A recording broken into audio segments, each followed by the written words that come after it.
नमस्कार, मैं संजीव सुमन। मेरे YouTube channel news India live पर मैं संजीव सुमन आप लोगों का हार्दिक स्वागत करता हूं। बिहार में बड़े बुजुर्गों ने एक बहुत ही अच्छी बात कही थी। बिहार में बड़े बुजुर्गों ने एक बहुत ही अच्छी बात यही कही थी कि जब कोई व्यक्ति अपने आप को ज़्यादा ओवर स्मार्ट या फिर आप उसे ज़्यादा स्मार्ट समझे, ज़्यादा होशियार समझे, तो उसकी बातों को उस समय हाँ हूँ या फिर कुछ रुपए पैसे देकर उसकी बातों को मान लेना चाहिए। कह देना चाहिए कि ठीक है बाबा, तू ही सही है, बाकी सब बेवकूफ़ है। लेकिन उसे कभी भी कोई बुद्धि नहीं देना चाहिए। आप उसे बुद्धि कहिए या फिर ज्ञान कहिए, वो कभी नहीं देना चाहिए। ऐसी बातें हमारे बड़े बुजुर्गों ने जरूर कह के गई है और आज के डेट में यह बात जरूर एक तरीके से सब आंखों के सामने होता हुआ हम लोग देख रहे हैं। खासकर भारत की राजनीति जिस तरीके से अभी चल रही है, उसमें यह कहना कि होशियार लोगों के लिए अभी के समय में एक ही चीज बात लागू होता है, जो हमारे बड़े बुजुर्ग कह गए हैं, वो बिल्कुल सही लागू होता है। जी हाँ, हम बात कर रहे हैं अभी भारत के विपक्ष की जो रणनीति है, उस रणनीति के बारे में। खासकर जो अपने आप को भारत की सबसे पुरानी पार्टी और उसके कर्ता धर्ता पूर्व राष्ट्रीय अध्यक्ष और अपने आप को सबसे ज़्यादा होशियार, स्मार्ट, बुद्धिमान कहे जाने वाले राहुल गांधी की हम बात कर रहे हैं। राहुल गांधी कुछ दिनों से एक नया शगुफा फोड़े हुए हैं। जी हाँ, और वो शगुफा है SIR यानी कि स्पेशल इंक्रीमेंट रिवीजन, यानी कि जो वोटर लिस्ट का रिवीजन चल रहा है आज के डेट में। अगर उसे हम लोग यानी कि सभी रिपोर्टर ने उसका नया नाम रख दिया है वोटर लिस्ट का शुद्धिकरण। जी हाँ, वोटर लिस्ट का जो शुद्धिकरण चल रहा है, उस शुद्धिकरण के बाद यह देखना दिलचस्प हो गया है कि राहुल गांधी कुछ ज़्यादा ही उत्साहित हो गए हैं। और वो इतने उत्साहित हो गए हैं कि उनके मन में जो आ रहा है वही करते जा रहे हैं। अब उनको एक फेवरेट जो उनका भाषा है, चोर चोर चोर, उसे लेके फिर वो आ गए हैं और इस बार एक नया शगुफा पूरा है कि वोट की चोरी हो रही है। हम इस देश में एक राष्ट्र एक वोट की रणनीति लाना चाहते हैं और हम संविधान को बचाना चाहते हैं। आगे बढ़ने से पहले हम आपको बता दें कि कल राहुल गांधी इसी को लेकर संसद मार्ग से निर्वाचन आयोग के हेड ऑफिस जो दिल्ली में है, वहां तक लगभग 1 से 1.5 किलोमीटर की दूरी पैदल यात्रा करने के लिए निकले, विरोध प्रदर्शन करने के लिए। लेकिन दिल्ली पुलिस का इसमें कोई आदेश भी नहीं लिए। कुछ विपक्ष के नेताओं ने कहा कि चुनाव आयोग से मिलने के लिए हमें दिल्ली पुलिस के आदेश की आवश्यकता नहीं है। कुछ ने कहा कि हम सिर्फ चुनाव आयोग से मिल रहे हैं, तो हम क्यों लेने जाए किसी से आदेश। लेकिन दिल्ली पुलिस की तरफ से यह स्पष्ट कर दिया गया था कि कोई भी आदेश नहीं लिया गया है और यह विरोध प्रदर्शन आगे नहीं जाएगा। पुलिस अपनी तैयारी करके बैठा था, जिसके बाद में यह विरोध प्रदर्शन में लगभग लोकसभा और राज्यसभा के विपक्ष के 300 सांसद शामिल हुए। सभी गए। राहुल गांधी जो अपने आप को तेज व्यक्ति पूछते हैं, वे सब इस सब को लीड कर रहे थे। उनकी लाडली बहना प्रियंका गांधी भी उनके साथ थी। उन्होंने ये लीड को राहुल गांधी ऑर्गेनाइज किए, सबको आगे बढ़ा। लेकिन कुछ ही दूरी पर जाकर पुलिस ने इन लोगों के विरोध प्रदर्शन यानी कि इन लोगों के जो विरोध प्रदर्शन का जो मार्च चला था उसे रोक दिया गया। सबको डिटेन करके थाने ले जाया गया। 1-2 घंटे वहाँ बैठाने के बाद सबको छोड़ दिया गया। इस विरोध प्रदर्शन में खासकर अखिलेश यादव को बैरिकेड तोड़ के कूदते हुए भी दिखाई दिए। कुछ नेताएं गर्मी के चलते बेहोश भी हो गए। तृणमूल कांग्रेस के 2-3 नेता जिसमें मोहिना मित्रा या कुछ नाम है उनका, वो भी उसमें थी, वो भी परेशान दिखाई दी। बहुत सारे नेता परेशान हुए। प्रियंका गांधी वाड्रा को पूरे इस विरोध मार्च में ताली बजाकर लोगों का, अपने सारे MPओ का मतलब ताकत इंजॉय करते हुए, यानी कि इन लोगों को एकदम हौसला अफजाई करते हुए ले गए। कुल मिलाकर कल का दिन एक तरीके से खूब हंगामेदार बनाने की कोशिश राहुल गांधी के तरफ से किया गया। बाद में राहुल गांधी ने एक स्टेटमेंट दिया जो सबसे अच्छा खासा जो अभी चल रहा है मीडिया में, वो स्टेटमेंट यही था। उन्होंने बोला, यह लड़ाई राजनीतिक नहीं है, यह संविधान को बचाने की लड़ाई है, एक व्यक्ति एक वोट की लड़ाई है। हम एक साफ सुथरी और सही मतदाता सूची चाहते हैं। राहुल गांधी नेता विपक्ष ने कल यह बात बोली। क्यों? क्योंकि उनको लगता है कि जो वोट की चोरी हो रही है उसमें एक राष्ट्र एक वोट होनी चाहिए। जैसा कि आप सब कुछ जानते हैं कि पिछले दिनों उन्होंने एक प्रेस कॉन्फ्रेंस करके लगभग एक या 1.5 घंटे की प्रेस कॉन्फ्रेंस में उन्होंने बहुत सारे एक विधानसभा क्षेत्र है जो कर्नाटक के बेंगलोर सेंट्रल में पड़ता है, उस विधानसभा क्षेत्र को उठाकर अपनी बातें रखी थी, उसे सनसनीखेज बनाना चाहा था, उसमें 1-2 उदाहरण दिए थे। बाद में यह लगभग उनके भाषण के मतलब प्रेस कॉन्फ्रेंस के आधा घंटा के अंदर में वो सभी व्यक्ति सामने आकर इस सब को झूठा भी साबित कर दिया। उनके प्रेस कॉन्फ्रेंस का जो कल था उसमें एक जो लेखा जोखा निकला वो सिर्फ यही था कि एक व्यक्ति का नाम 4 जगह है, लेकिन उनको यह नहीं समझ में आया कि भाई जब एक व्यक्ति जहाँ पे उसका जन्म हुआ वहाँ पे पढ़ा तो उसका मतदाता सूची में वहाँ नाम हुआ, फिर वो कहीं और चला गया जॉब करने के लिए तो उसका मतदाता सूची वहाँ चला गया और फिर उसने वहाँ से अपना ट्रांसफ़र करा लिया, फिर उसे वहाँ से कहीं और भेज दिया चला गया तो फिर वो अपना मतदाता सूची को सुधार करके वो जहाँ पर अभी अस्थायी है वहाँ पे चला गया। तो एक तरीके से देखा जाए तो उसका 3 जगह नाम है, लेकिन सब जगह उसने हर मतदाता जहाँ जहाँ उसको जाना था, जहाँ जहाँ वो गया वहाँ का उसने अपना सारा रिपोर्ट देकर खुद अपने हाथों से निर्वाचन आयोग के मतलब कि निर्वाचन आयोग के वेबसाइट पे जाकर अपने से सारा चीज़ फार्मूला सारा कार्यक्रम मतलब सारा कागज पेपर वर्क करके अपने आप को एक जगह सेटल किया।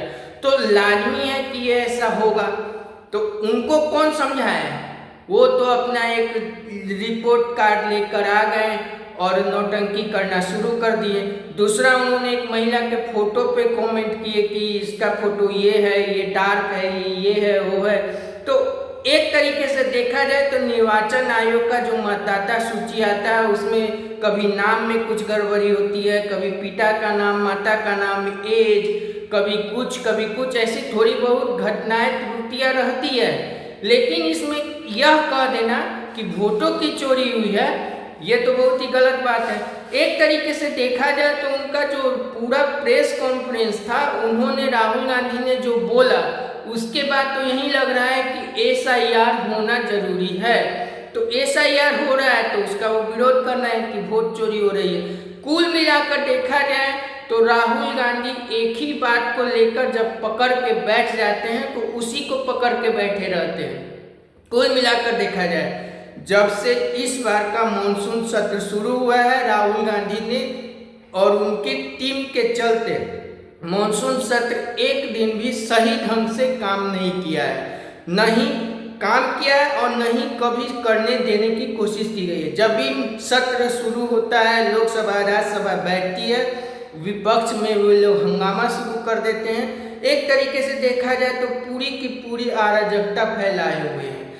कुल मिलाकर देखा जाए तो राहुल गांधी को जो चीज़ उनके लिए सही है उनके लिए सही है, जो चीज़ उनके लिए गलत है उनके लिए गलत है। वो किसी और की बात सुनते नहीं हैं, अपनी बात कहते हैं, कुछ कहते हैं और कुछ कहने की कोशिश में आधा गलत आधा सही आधा झूठ आधा सच की मिलावट करके वे भाग जाते हैं। कल का ही अगर आप देख लें तो कल जिस तरह से विरोध मार्च किए थे उसमें चुनाव आयोग की तरफ से यही बोला गया था कि 30 सांसदों का दल आकर अपनी बातें रखें और फिर अपना जो भी एफिडेविट देना है वो दे, आगे की कार्रवाई होगी। और सब कोई को कल यह भी लगा था कि जब बाद में इनको रोक दिया जाएगा तो उसमें से 30 लोग आगे जाएंगे और जाकर चुनाव आयोग को अपना एफिडेविट देंगे, लेकिन कोई नहीं गया।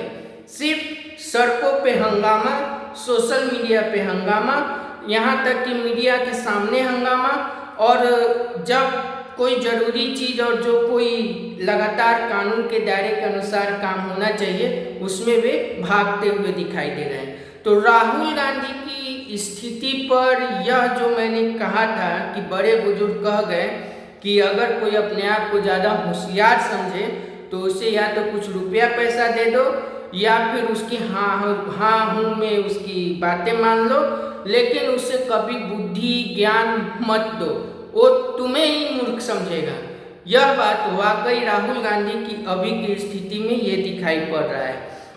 एक बात और जाते जाते कह दूं कि राहुल गांधी का जो पेटेंट वर्ड है चोर चोर चोर चोर, फिर से वो अपने आ गए। एक बार उन्होंने चौकीदार चोर है का नारा दिया, फिर किसी चीज़ का नारा दिया, चोर चोर चोर, अडानी और मोदी मिले हुए हैं, सभी एक तरीके से चोर हैं। फिर एक अभी दे रहे हैं कि वोट की चोरी हुई है। राहुल गांधी को यह चोर शब्द से इतना लगाव क्यों है, और राहुल गांधी सिर्फ वही बातों को लेकर ज़्यादा हंगामा क्यों करते हैं जहां पे उनको दिखाई देता है कि यह सीट उनके लिए सेफ नहीं है, यह सीट सेफ है, वहां पे नहीं जाते हैं। अब जैसे कर्नाटक में वो हल्ला कर रहे हैं कि हाँ, और कि यहाँ पे वोट की चोरी हुई है, वो भी उस जगह पे जहाँ पे कभी कांग्रेस जीत नहीं पाई है, उस जगह को वो बोल रहे हैं कि यहाँ पे वोट की कमी है। लेकिन राहुल गांधी उन सभी सीटों के बारे में क्यों नहीं बोल रहे हैं, जैसा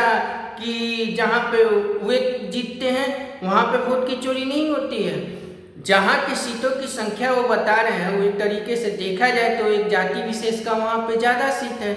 एक जाति विशेष पर वो टारगेट करते हैं, दूसरे जाति विशेष पर वो कुछ नहीं बोलते हैं। आखिर राहुल गांधी किस तरीके की राजनीति करना चाहते हैं?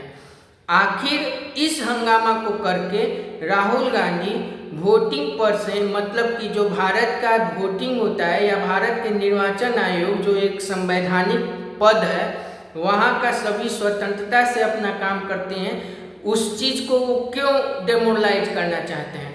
राहुल गांधी को उन सभी चीज़ों से क्यों इतनी नफरत और चीड़ है जो एक तरीके संवैधानिक पद है?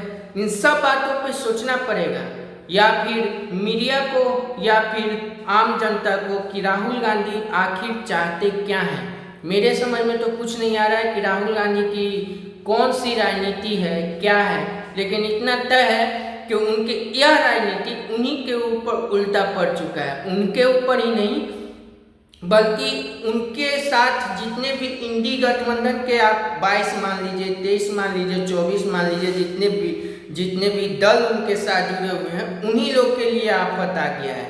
क्योंकि एक तरीके से देखा जाए तो SIR का जो अभी चल रहा है उससे एक तरीके से वो मान्यता देते हुए दिखाई दे रहे हैं। वो अप्रोच ही क्यों न हो, लेकिन अब चुनाव आयोग तो यही कहेगा कि सबका सुधार का एक ही एजेंडा है कि SIR हो।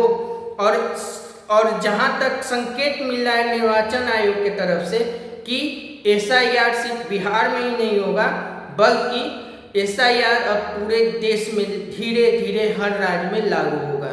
आपको बता दें कि SIR अब बिहार में जो SIR का जो काम बिहार में हुआ एक तरीके से सक्सेसफुल हो गया है, क्योंकि बिहार में SIR का जो दूसरा ड्राफ्ट जारी हुआ उसके बाद जो उसके शिकायत या ये सब का जो प्रमाण के लिए 1 सितंबर तक का डेडलाइन दिया गया है चुनाव आयोग की तरफ से। जब मैं यह वीडियो बना रहा हूँ उस समय बिहार के 243 सीटों में से किसी भी सीट पर कोई भी शिकायत अभी तक ज़्यादा मात्रा में नहीं आई है।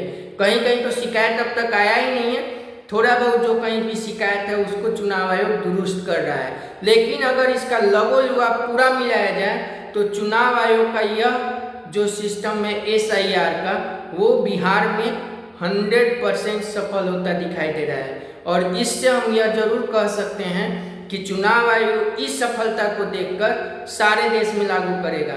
और यह नहीं भूलना चाहिए कि बिहार के बाद अगले साल यानी कि 2026 में पश्चिम बंगाल जैसे राज्य में SIR लागू होने जा रहा है। इसके संकेत चुनाव आयोग की तरफ से मिल चुके हैं। लेकिन राहुल गांधी का जो कारनामा है वो आगे और कौन सा गुल खिलाएगा, इस पे हमारी नज़र भी बनी हुई है और आप लोग भी देखते रहिए। तब तक मुझे यानी मेरे चैनल न्यूज़ इंडिया लाइव को आप लोग सब्सक्राइब करें, और अगर आपको हमारा ये कंटेंट पसंद आया तो इसे लाइक कीजिए, कमेंट कीजिए, चैनल को जरूर सब्सक्राइब कर लें ताकि इस पे और भी नोटिफिकेशन जो आए वो आपके पास जल्दी पहुंच सके। तब तक मुझे यानी संजीव सुमन को आज्ञा दीजिए।